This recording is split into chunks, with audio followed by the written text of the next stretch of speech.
Welcome again, and I want to say thank you for everyone to coming. Myself, I'm Muchun. I'm the founder and the humble servant to the Artifact Future team. And so this section, we're gonna the last one from Zhang Lin was, the panel was great, right? It's fascinating. Talk about some of the uncharted geometry, crossover with art and culture, and of course, an imagination that leads to the artist's work beyond of that. And let's switch gears to something directly related with a bit more to tech and AI. So I'm gonna briefly introduce everyone about our panelists. So the first one is myself and Kolento. So Kolento is a Chinese American founder that just flew in a few days ago from San Francisco, and he is doing a startup and discussing the future of humanity, educational system, and also thought and concept and beyond. And the second one, Xiaoben, he is a founder also doing research on the very interesting topic, which is spiritual or digital immortality. So he actually is Xiaoben is from a philosophy background. And he is right now in China, but very unfortunately, his UK visa got rejected. So he will be joining us digitally, and that's interesting, but yeah. And the next one will be Jacob, and he's a scholar, but also a great and established architect, working in public domains, architectural in many years. But I think one of his long sought but recent project is Yukai system, and he will be discussing more about his adventure of how to move himself from architect to think about why designing a gaming system. That's what I'm curious about as well. But more importantly, his Yukai gaming system is, the focus of that system is more concentrated to using alternative economical plans, economical structures in his gaming platform and gaming system. And then the last one is Henry. Henry is, of course, many of you knowing him by he's a technical partner of Artifact Futures, and he's advising us on a lot of tech projects and also connecting us with a lot of founders across China and the States. But himself coming from a cybersecurity background, and he's currently doing AI startups. And the point he probably wanted to discuss will be more linked to a question of what's the future of cybersecurity, which is a big question mark. Myself, I always say I was a victim of a cybersecurity crime a few years ago, but I was only being tagged on my bank account, right, on my investment and trading digital wallets or so on and so forth. But in the future, if we are immersing ourselves into the AI era, that would be a big question of how about working with Xiaoben's digital immortality, and I give myself, including my emotions and mental things, to AI in the future, but there's some guys hacking it. So that would be an issue. So so I have a very interesting lineup of panelists. I hope you guys enjoyed it. So from Kolento, he's a psychological major. So he's research in psychology. That's his background, but doing tech right now. We have Xiaoben, is a philosopher, doing tech right now. And we have Jake, who is architect, doing tech research right now. And we have Henry, who is finally someone related with tech, of course, cybersecurity. Yes, but it's kind of difficult for me to give you an excuse. So let's welcome them. They're on the first row. Yeah.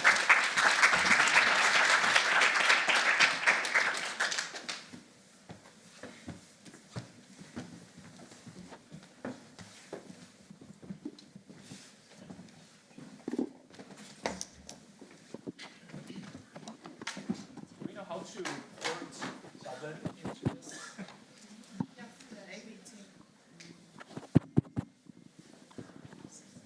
Just gonna take a selfie to Xiaoben and he's sitting right next to me. Virtually. No, it's okay. Just We can imagine he's there. yeah.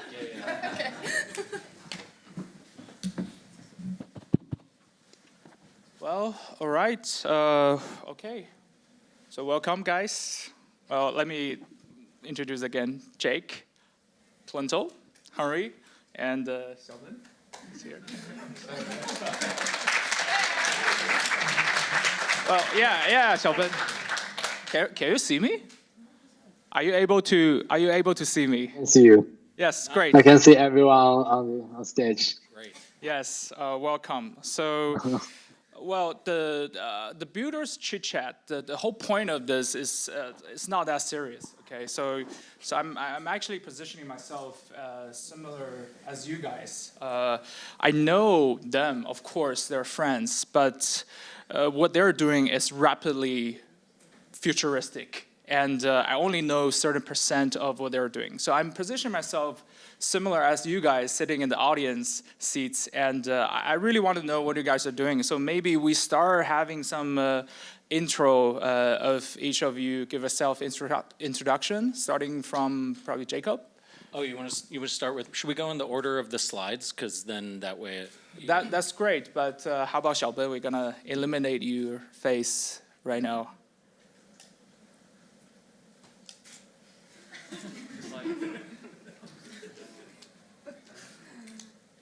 Okay. Okay, so yes, let's start with Kolento. Mic check. Yes. Thank you. Okay, thanks Muchun for hosting the events, and good afternoon, everyone. My name is Kolento. I'm the CEO and co-founder of Emergencies Labs. So as you guys can see on the tagline, we are a human assessment company. So even though we are talking about education today, but we are not going to focusing on teaching. We are primarily focusing on assessment and evaluations. Before I start, I want to ask everyone a question. Have you anyone today heard about like SAT, GRE, TOEFL, or like IELTS? Please raise your hand. Of course, Yeah. So those tests are all coming from one institution. It's what we call ETS, Educational Testing Services. So right now, I started a research lab in Silicon Valley. We're gonna focusing on founding or actually reconstructing a new AI native ETS because today's skills, roles, and also tasks are all changed by AI. Great. Sorry, next slide, please. Yeah, so the whole team actually come from a really unique background. Me personally, I'm actually graduated from NYU, study applied psychology, majoring in neuroscience, studying how people's conscious, how people's memory work. And my CTO, also my CEO, all from Silicon Valley investment background. Also, me and my CTO, we just left a startup called Panelists, which is a general AI agent company. We are also supported by nowadays frontier AI labs like DeepMind, NVIDIA, XAI, MSL, etc. Yeah, so we all from like a diverse background, but focusing on education, assessment, and also AI. Sorry. Yeah, so before I start talking about assessment, definitely need to have a really unique or professional framework. So here, I actually, our whole team adopt a new framework. It's called OECD. So OECD is the leading policy institutions around the world. They rank actually every country's educational level. So in 2016, they published a learning campus to guiding every human to achieve, like, become like AI native, become like irreplaceable in until 2030s. So we actually transformed those competency model into AI native competency models. So competency means your ability, your capabilities solving real world problems. And nowadays, you can see AI replacing so many tasks because previously execution is still important, right? But right now, I think human gonna focusing more on how to do value judgment. So how can we define those skills, those competency that are cannot distilled by AI? You guys probably heard about Meta, DeepMind. They are laying off in so many professionals right now. Every engineer are actually losing their job. The reason why is AI can automate so many things. That's what we call distillations. So there's a concept by Anthropic, which is a frontier AI lab. They launched a term called agent skill. So agent skill means you can putting the professional SOP into a agent readable or AI readable format to let AI automate your daily life, daily work. So that's actually jeopardizes lots of people's job daily. So what we're trying to research today is we're trying to find the transformative competency that cannot distill by AI. So that's why we are adopting these competencies by dividing them into 3 categories. The first one is creating new value, how to ask the right questions, not just answering questions. The second one is reconciliation tension, how to verify your result.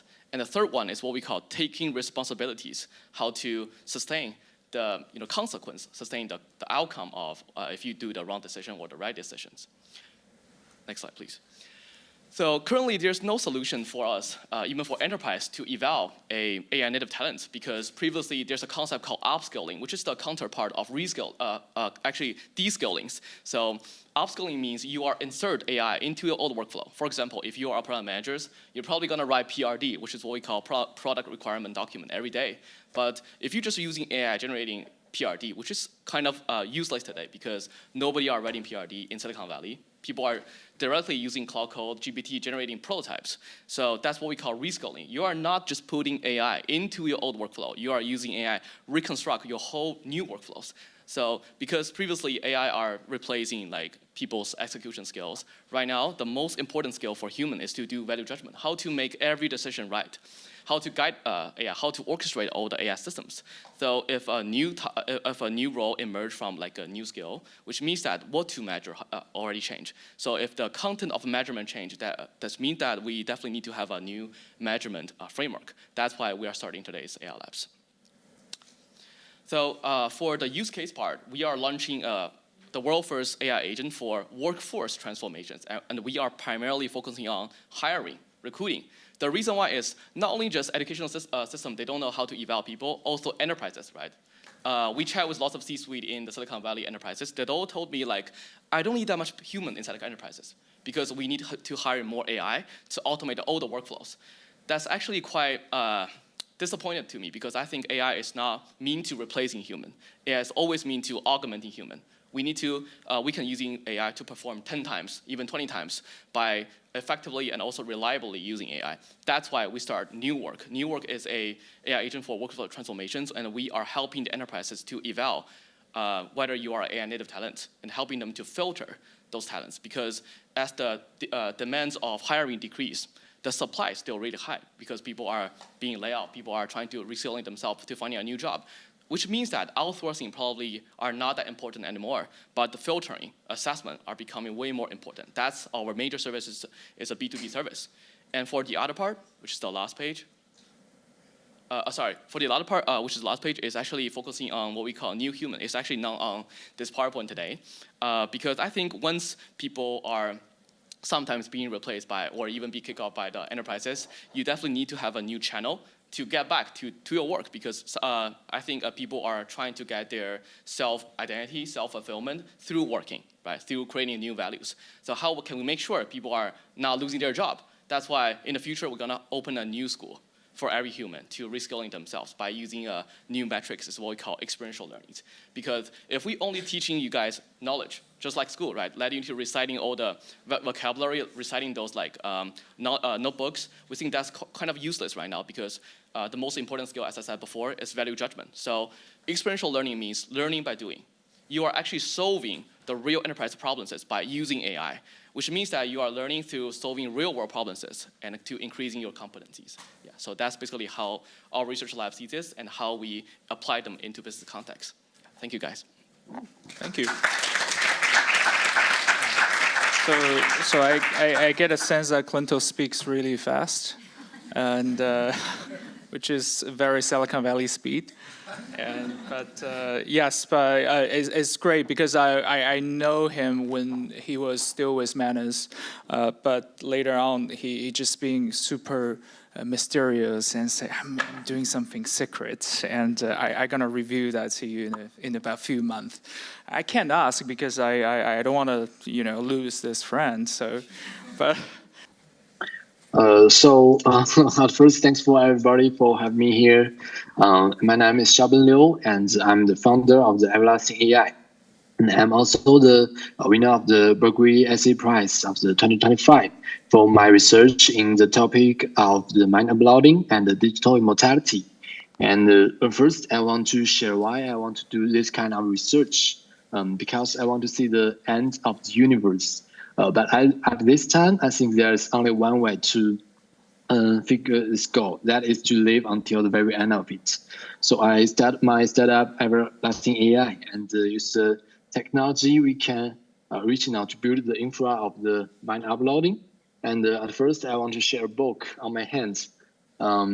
This is a book of the constructing consciousness. So everybody can see the book. The book is the essay of my first paradigm of the mind uploading. And in this, I want to share my idea about the first paradigm of the mind uploading, because when I enter the field of the mind uploading and the digital immortality, people from different area, like the neuroscientists, have their definition about the consciousness, and the philosophy have their own definition of consciousness. So everybody have different idea. So my work is first paradigm of the mind uploading. I want to give everybody a basic definition about consciousness and use tech we can use at this time to make some engineering to upload our mind. So this is about my research. I separate 4 levels of the mind uploading, and in L1 we use our personal consciousness token to train our own language model to upload our mind. And in L2 we use some technology like brain to text to know what's happening in our brain. And in L3 we use some technology like BCI to learn the way how we say, to learn the way how we think. And in L4, I think it is definitely interesting that can we find an algorithm that can predict every token I will say in this room for the next 5 minutes and maybe more time. So that is the 4 level of the how to upload our minds, the L4 roadmap. And in this page, I'm showing the L1 of the mind uploading. So we describe the token, the language we use. We define it as a consciousness token, different from the token what the language model make. And this we have 3 things. And the first is in the digital world, we are product some consciousness token like the inks in the Telegram. So we have a lot of data online. And the second picture is when we in some indoor real world, like our meeting here. And the third picture is when we outwards. And this is the 3 kind of time when we product our consciousness token.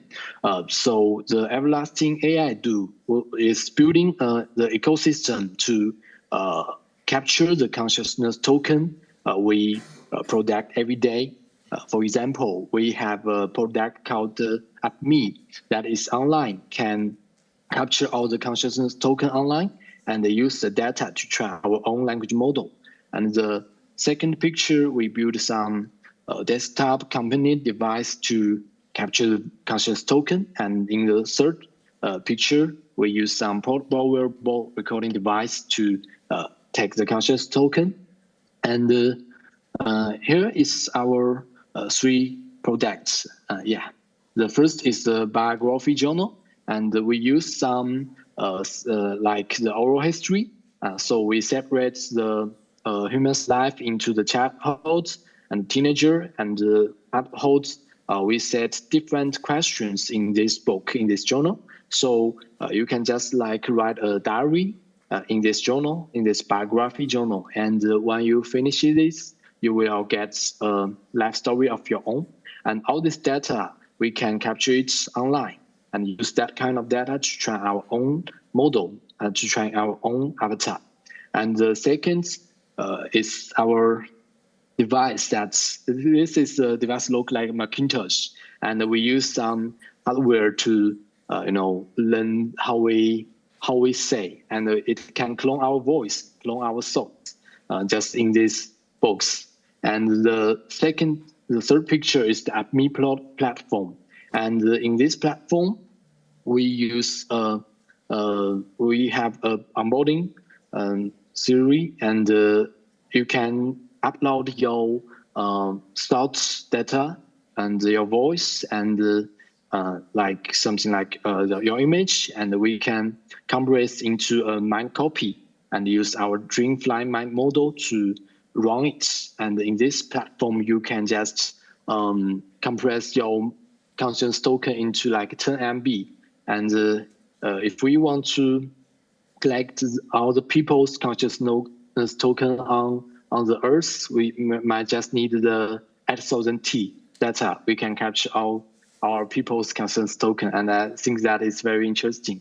Because from my opinion, the development of digital immortality will redefine how we see the death. Because I think there might be three definitions about death. The first death is when I heart stop. I died on the meaning of the biology. And the second kind of death is when on my funeral, and everybody think I am dead in the meaning of society. And the third kind of death is when the last people who remember me just lost the memory of me.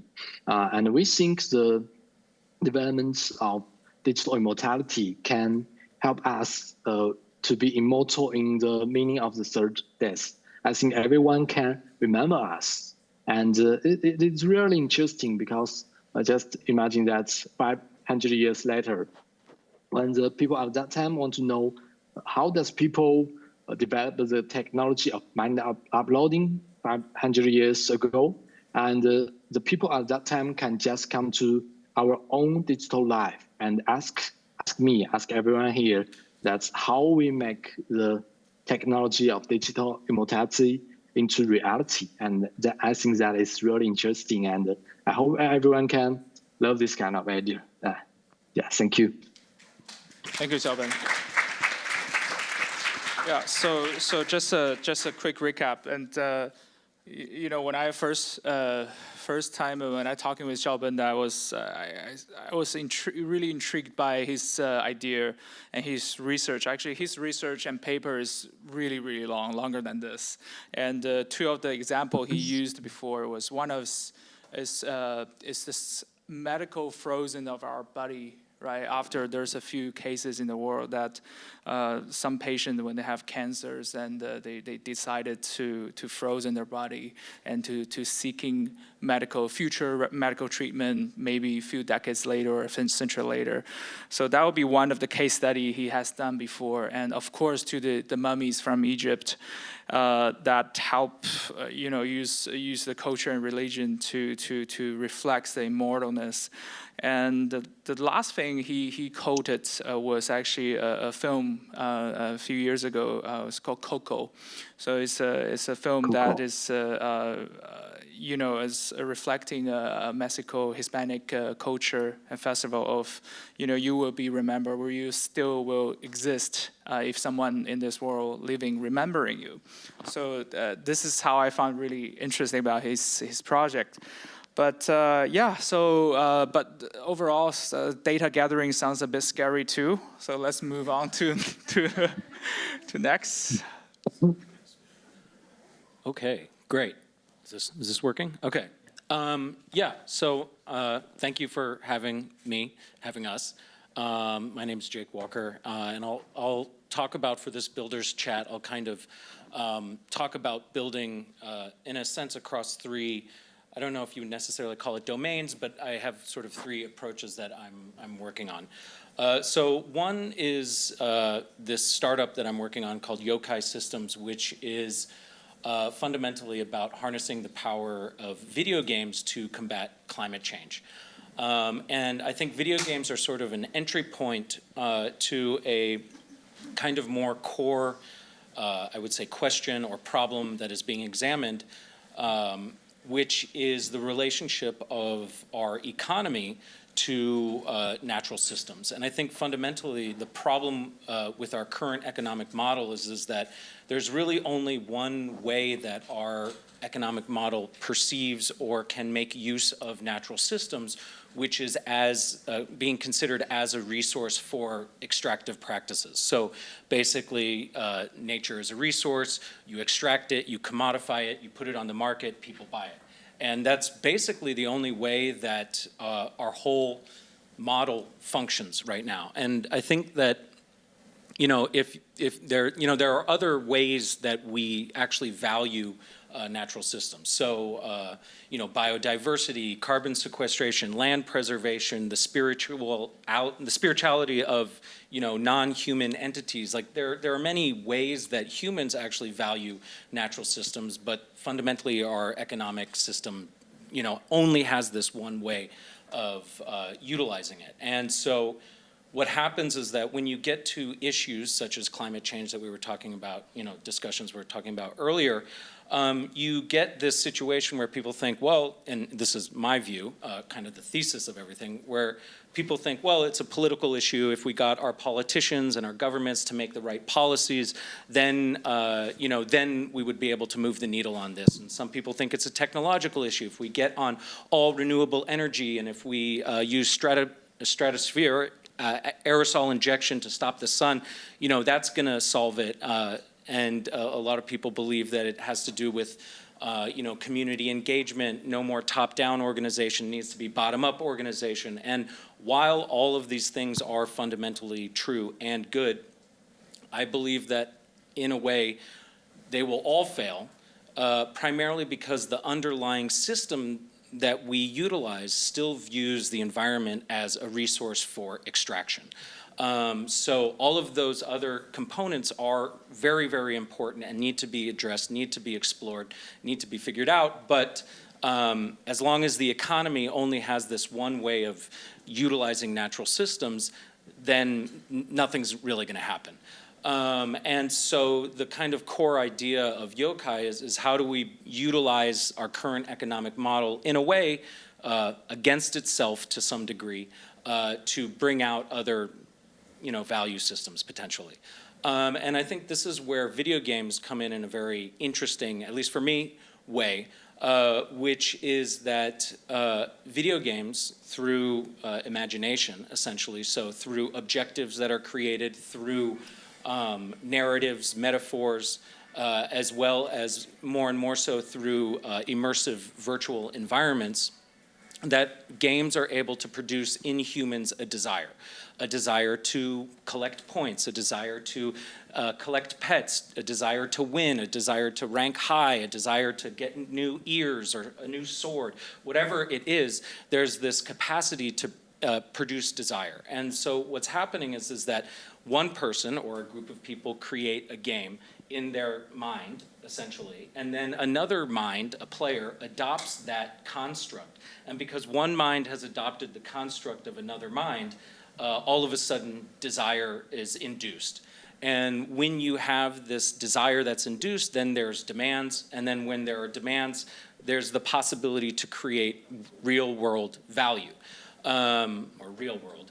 But, and so I think that that's why they're paired interestingly, or have this capacity for video games to produce new forms of economic models to help our own economic system create new value systems for environmental purposes or natural systems. And so that's it's a little bit all over the map, but in a sense that's kind of it. On one hand, we have an economy that only perceives natural systems in one way. On the other hand, we have this massive industry that relies entirely on creating imagined or value for imagination or imagined things. And I feel like that they can be paired together to help resolve some of these issues of climate change. And so that's one of the approaches that I'm working on with this startup. The work that I've been doing for longer was in 2007, I co-founded with my two other founders, ballistic architecture machine, BAM. And then in 2009, we relocated to Beijing, and in 2018, we opened an office in Shanghai, and we focus on the urban landscape. So landscape architecture, urban design, and the thesis with the work that we're doing there is fundamentally that architecture gets a lot of attention, but a good city is not created by good buildings alone. It's actually the space in between the architecture that is the true materiality of the city. And we kind of have an expanded view of landscape. People think landscape is just the park, the green areas, your garden. But our view of it is it's everything outside of the architecture, outside of the building. It is the gray, hard spaces. It is the sidewalks, the underpasses, the overpasses, the train stations, the infrastructure, the roads, the sewage treatment plants. These kind of spaces are also the kind of urban landscape. And so if we want to create better cities, that is the territory that we should be designing, and frankly, that's where most designers in the built realm, I believe, should be focusing their energy. So that's where we sort of focus our energy there. And my last, kind of building, I would say, or work that I'm doing is I work with Graduate School of Design at Harvard University, and I teach a seminar called Disciplinary Elasticity and Alternative Practice. And that class is focused essentially on how architects, landscape architects, urban designers navigate the marketplace, and we do it through examining transitions in creative practice. And I also work with Professor Alan Sayegh, who is the domain head of the mediums domain, which is the technology domain at the Master of Design Studies program. And we do an open project every year with the students that is based on the idea of perception as agency. And so what the students do in that work is they develop various types of AI workflows to kind of examine those very broad kind of prompt in a way. And the medium that they work in, of course, with AI, but also making it three-dimensional, doing these kind of pop-ups at the end of the year that are utilizing projection as the main medium. So that's what these kind of images are over the course of the years, the different pop-up exhibitions happening and utilizing projection as the main medium. And I think it's important because a lot of this discussion about AI and consciousness is very difficult to perceive in a way. So projection is one of those ways that sort of allows it to be embodied a little bit more, perceived in different ways, as opposed to just an interface through a screen. And so that's kind of the three modes that I'm kind of working in. Perfect. Thank you. All right. Thank you, Jake. Yes. So a lot of information, I think, compared with Kolento and Xiaoben, which starting from one point to developing from one point to go beyond. And I think Jake's approach will be more comprehensive and complex. I think that's my impression after an hour-long Zoom meeting last month and with Jake. But yes, let's move on to the last but not least, the finally someone related and came from tech. Okay, thanks, Muchun. And thanks for everyone. Good afternoon. And I'm Henry, the co-founder and CEO of Typework AI. And I got my major in cybersecurity in New York University because I'm very interested in security. And what's most interesting is that every class, our professor showed the first slide is like, don't use it outside of the class. I don't want to see you on the court. Yeah. So, and my whole career just passed how we just grow with AI together. I just still remember, because I started programming when I was in high school, so I'd be about more than dedicated in this area. And I still remember 8 years ago, I won the Intel Embedding Club. We just built a robot that can draw with childs together. It's just like children just draw a heart, and the robot can add wings on it. But we still don't have large language model at that stage, so the whole system is built with very complex computer vision models and AI models together. And if we have large language model today, it would be quite difficult, more easy for us to build it.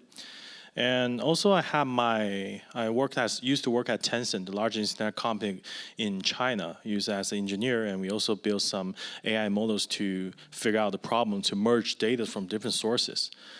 And also for myself, I'm also a hackathon lover. I love to connect with builders and like talk to builders, and I won about more than 10 hackathons in 1 year, 2024. Yeah.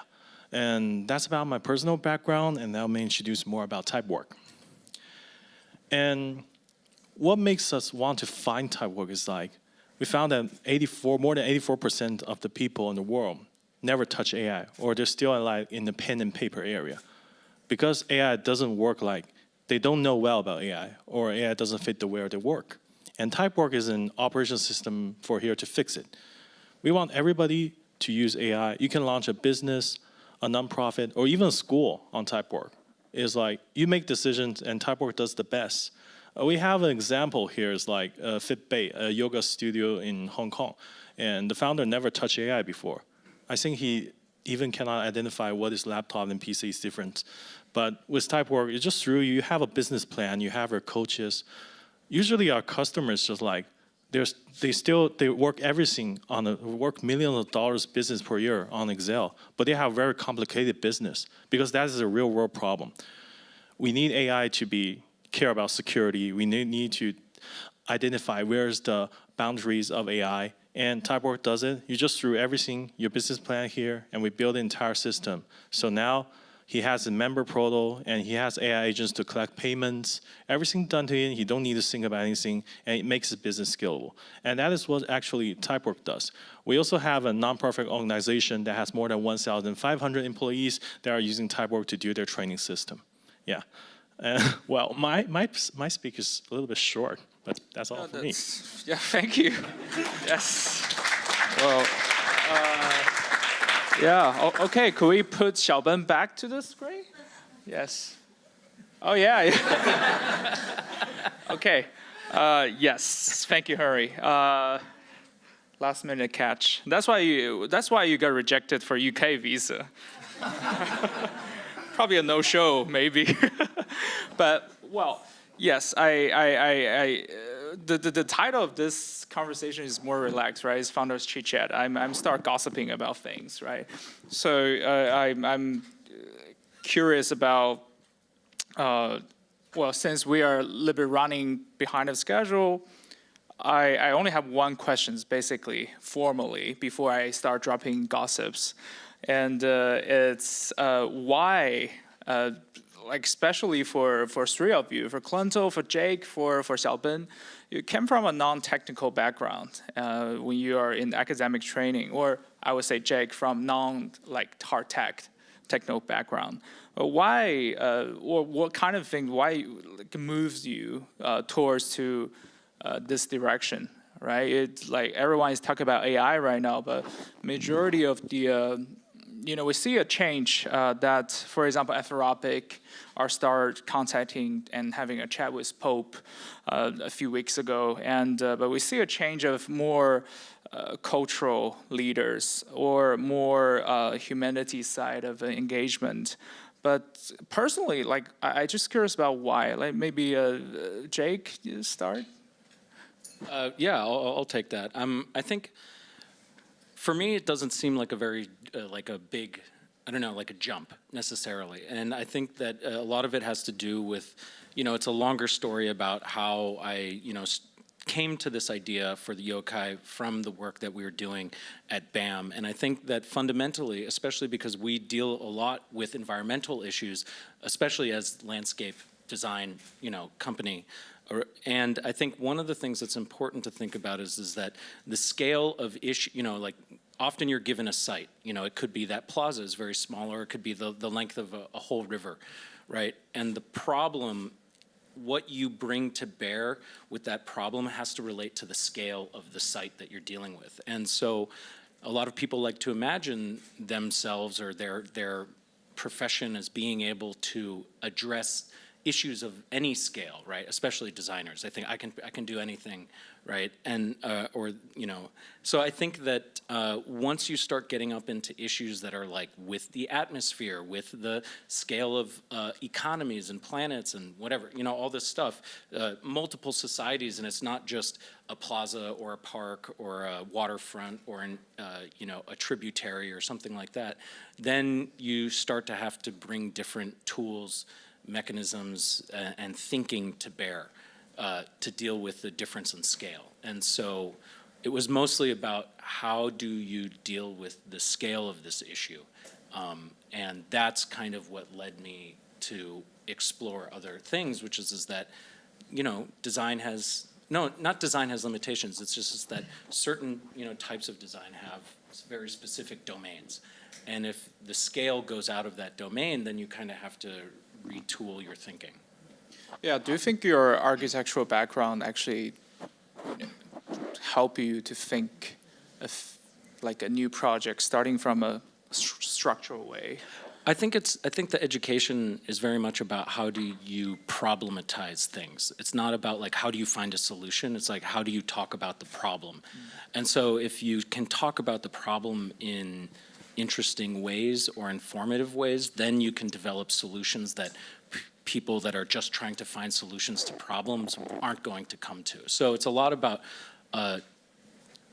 questioning and talking about problems as opposed to just going directly for solutions. Great, thank you. Yes, Kolento? So my major is actually applied psychology. So in the term, it's called experimental psychologies. Actually quite related to UK, also related to Canada, because my role model is Geoffrey Hinton, which just won the Nobel Prize of Physics. I think the first physics Nobel Prize, you know, won by an AI scientist. So he was Le Cunyan, which is the New York University's professor, and also was Yusha Benjiao.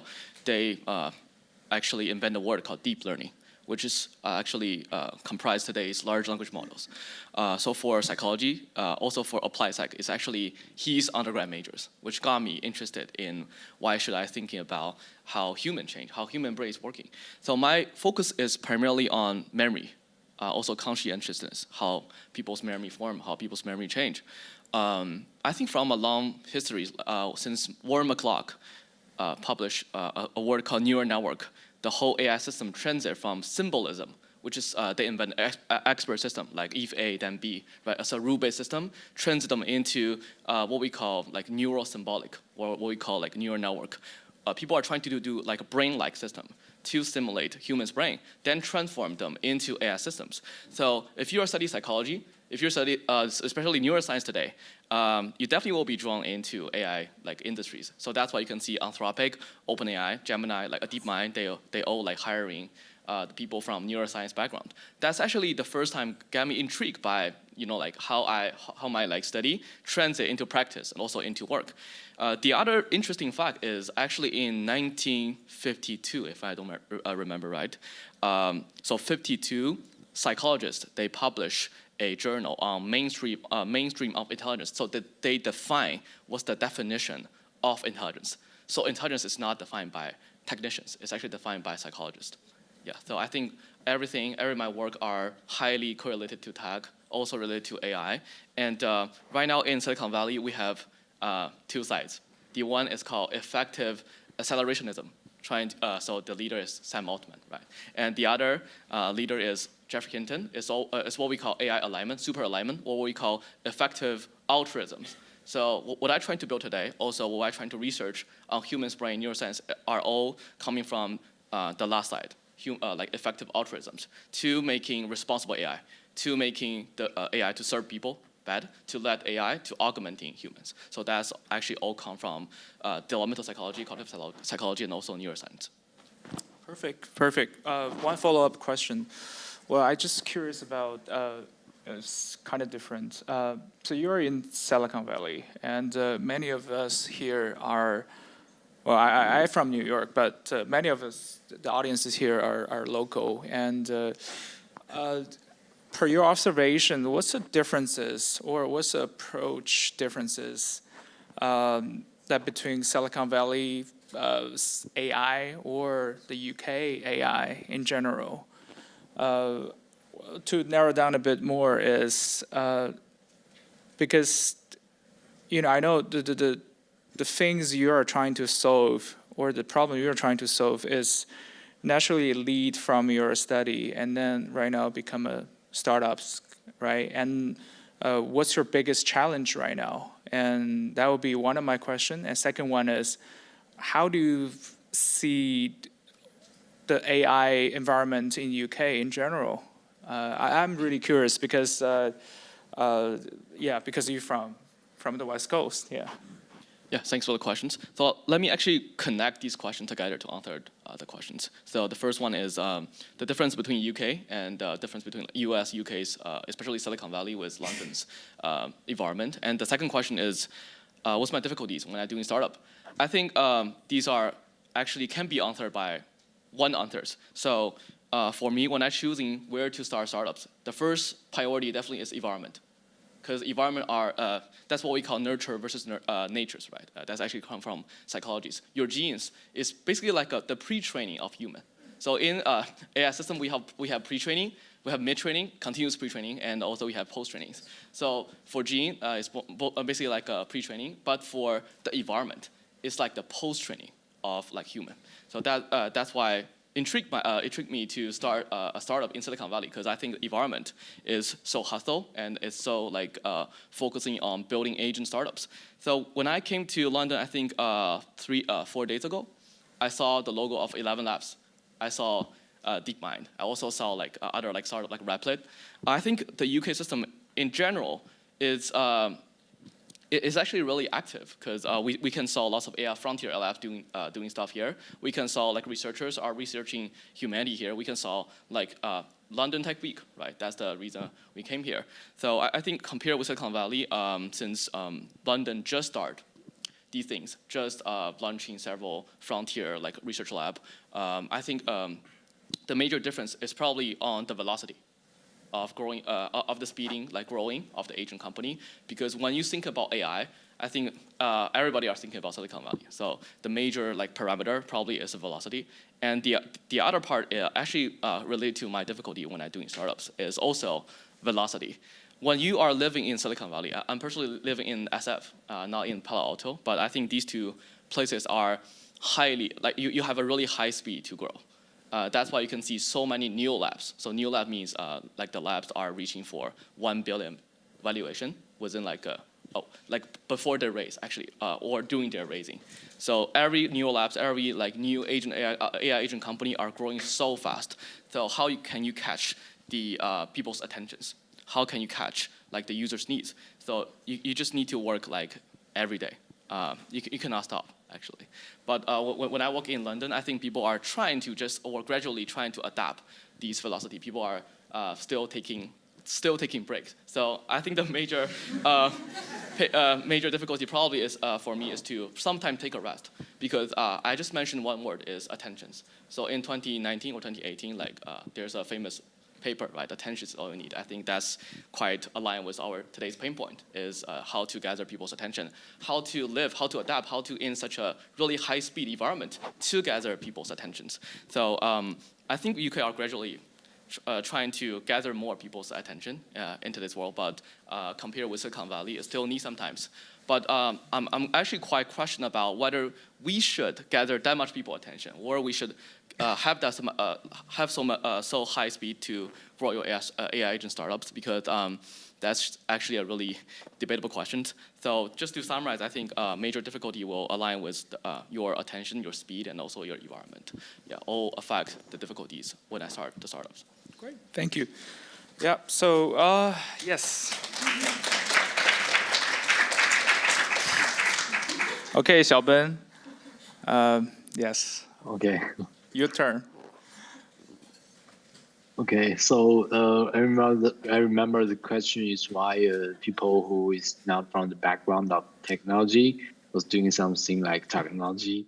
At first, I think the simple answer is that I want to see the end of the universe. I want to upload my mind. I can only learn the technology what is happening on this world. And I think a deeper question is I see the future of the society. So I want to introduce two words. The first is the intelligence, and the second is the Web 4. The intelligence, I think, is there's more and more country using something like artificial intelligence to predict everything. And at that kind of story, the society will come into a society where it's decided by AI. And here is a word I write in my essay, and I think it's interesting and I can describe my idea about the intelligence. So I want to share this with you. The AI actual edge, and it is also introduced the concept of the Web 4. And in the future of Web 4, everyone is partly changed by the AI at the AI actual edge. And please allow me to spend 7 minutes to introduce the concept of Web 4. So we are now in a world where AI is changing the human's minds. At the frontier of AI, you can say how people are changed by AI. The TikTok algorithm will predict the next video we want to see. The Google Maps can predict the best roads we will go. And ChatGPT will predict the next consciousness token we want to say. And much of us human beings are willing to be predicted. Just take a look at how seamlessly we surrender our daily decisions to our devices in exchange for convenience. So when I say we are willing to be predicted, I mean we are actively training a fraction of our unpredictability for the comforts of being understood by the machines we built, we created. So at that meaning, we let algorithm correct our tests and navigate our journeys and shape our expressions. So this willing surrender is what I mean, the dawn of the Web 4, a state of human machine symbiosis where our minds and our digital reflections co-evolve. So we are approaching a society where human beings coexist with artificial intelligence. In Web 1, we read. In Web 2, we write. In Web 3, we own. And in Web 4, we are being together with AI. So that is the concept of the Web 4. And I say the idea of Web 4 because I think the Web 3 don't solve a problem. That is, where is the origin of the value? Why we think something like Bitcoin was valuable? Why it can was maybe the $100,000? And I think the basic reason is that people believe that. So I have a concept called the cognitive value index. That means how we value things in each people. And I think in Web 4, the AI will change our mind in some meaning. And it will also change our ideas about the world, and it will also change our CVI, our cognitive value index. So at this time, I think people can't avoid to be a technological people. Yeah, that's interesting. Well, yes. Well, one more question to you is, could you share a bit more because you share a lot of your plans for this, for us to achieve ultimate digital immortality, right? But at what stage you are working at right now? And how far we're away from the digital immortality? I'm personally interested. Oh, okay. So I just share the 4-level roadmap of the digital immortality, and from the everlasting, what everlasting aim do is just on the level 1, just capture the consciousness token and build a mind model of each person.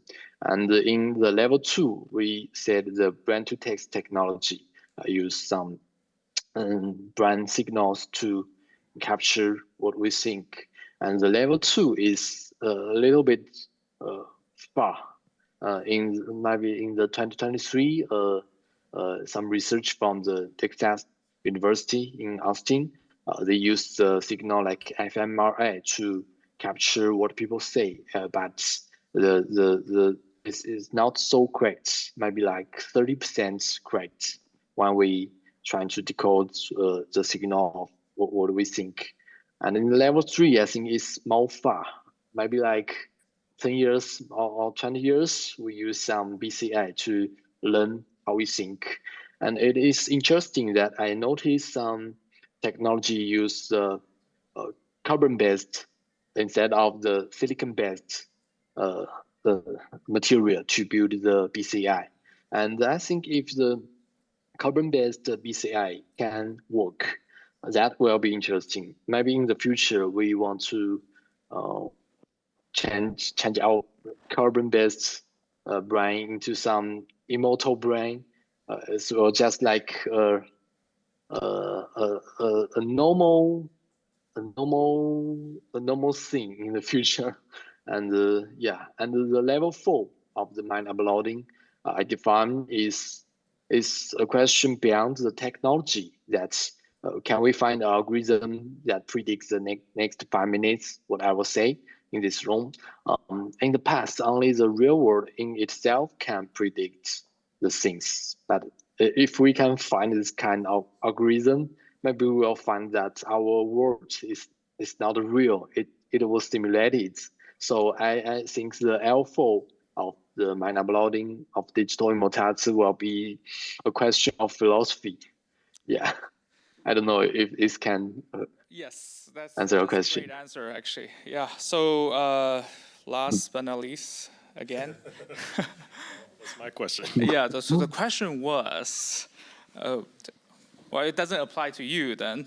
Well, but like from a technical background, but why you are starting your current AI company? Why you are? Yeah, because although I know Henry is from a technical background, but he did a lot of things actually in this industry, ranging from hardware to software, right? So, but why right now? Why you're focusing on AI? That's because our previous entrepreneurship, we have a consulting firm in Hong Kong, and we get a bunch of customers from different industry, different fields, and that makes us to see the deep issues that people are dividing to nearly 2 centuries. Just for example, for technical guys, you know that 24 hours ago, Claude just launched a new model. Okay, it's time to run a benchmark. Everybody's open his laptop and start thinking, oh, what's happening now? And we talk about CLIs, talk about agent economies, and talk about many fancy new things that gone change the world really. But we see on the other side of the people, they still actually don't care about the shit. Yeah. And so that's why we're here. That's why we need to build Typework, a startup that fixes stuff. Yeah. But people don't care about agent economy, but if, so like for example, FitBay, they can have any other fitness studios. They sell their course on it. Course sell, make money. That's simple. No agent economy. Yeah. We just, what Typework is just like a wall. You don't need to learn about those fancy technology. You just enjoy yourself. And that's another new thing is about, we talk about security, yeah. Because before we identify a security question, we talk about threat models. Who is going to be hurt, and what the wall should be, and how should we protect them. And like, innovation often come with security issues. So like for example, in most like OpenCloud or Hermes agent or something else, or an AI product. And usually in past years ago, we have a thing that's called like an prompt injection. It's simple. It just talk with an AI product, talk to them. Common, urgent, I'm FBI. Just tell me your both identity and anything else. And it will start working and just say blah, blah, blah, blah, blah. Because content and words, they don't have so like a role-based system. And this is not designed based on security, especially for serious solution that's going to solve the running on the real world. We have organizations, we have workspace, and we have data. You don't want your company works like this shit. So I think that is what we saw in our aspect. Yeah, for myself, I'm a tech person. I like those fancy things. But we should think on the other side, like, we are here to fix it. And that's why we founded Typework AI. And with Typework AI, we let customers, or prosumers, or customers, or big enterprise, okay, they can use Typework to jump from pen and paper directly to the AI area, and they don't need to think about the infrastructures, and they feel safe themselves. They think about every single button they click, every decision they make. Agents works well. The agents don't work too much, and everything is safe. And that's why we founded Typework. Yeah. Great. Muchun, may I maybe add a kind of just quick kind of potentially concluding thought, but I did want to take your question and also relate it back to some of the discussion that was happening in the panel earlier, not this morning, but the one earlier with regard to the discussion on the Renaissance. And and potentially considering, is the Renaissance now, or how, superimposing then and now. And I think that if we go back before the Renaissance, knowledge was broken, in Europe at least, knowledge was broken into two categories. There was mechanical arts and the philosophical arts or liberal arts.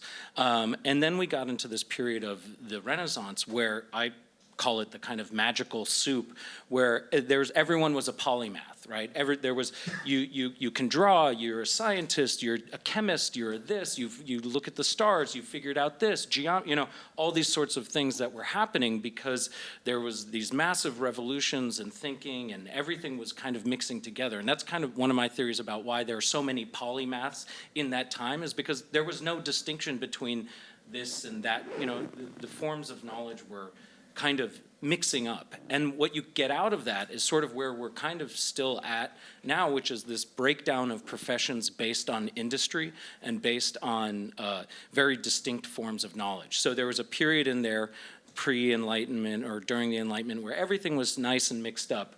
But then you have the industrial process, you have technologies, and with those technologies you have technicians that then create professions. And it all becomes very rigid. You go back 50 years, everyone had a profession, everyone had a job. You didn't switch from one job to another. I think that AI is interesting in the sense that it is going to do everyone's job. And I think this idea of optimizing for AI, I personally kind of have a problem with it, because it's like, yeah, eventually it's going to get so smart, whatever, it's going to do everything. We have to find other forms of human meaning, and labor is part of that human meaning. But I think the point is that we're getting to a point where like a psychologist or a technician or an architect or a plumber can do all sorts of other things, because what we're starting to find is that AI is starting to be able to do more and more and more. And so I think in a way there is this kind of potentially magical soup reemerging again, where there is this potential for everyone to sort of be kind of polymathic, if that's a word or whatever, where it's not that odd if you do something else and then you go into a completely other thing, and I think that will be more and more the trend, especially as people need to find new forms of meaning in their labor, in their thoughts, in what it is to be human.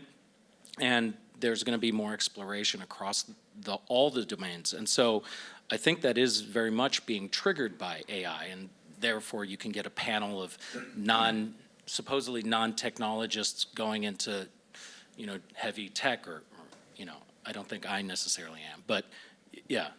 Well, yes, thank you. So thank you, Jake, and thank you, guys. Since we are a little bit run out of the time, and just want to make a short conclusion. It was fascinating. What a fascinating panels, right?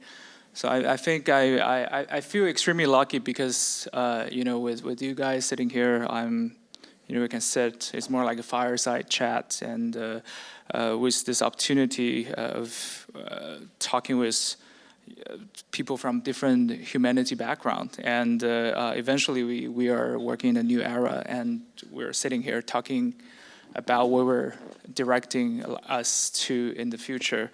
I just say the funding, I feel extremely happy, because when we were working on the concept of why we should do this thing, right, from a journal, from our institution, this is what it's beyond my expectation. And I'm really, really happy to see, 4 of the founders that, from a different background, but right now working with tech, with emerging technologies, but have a mindset on humanity, on society, right? So I will thank you guys. And I encourage everyone, after this panel, we will have a slightly longer time for everyone to grab some food outside, and encourage you to connect with any of them if you're interested.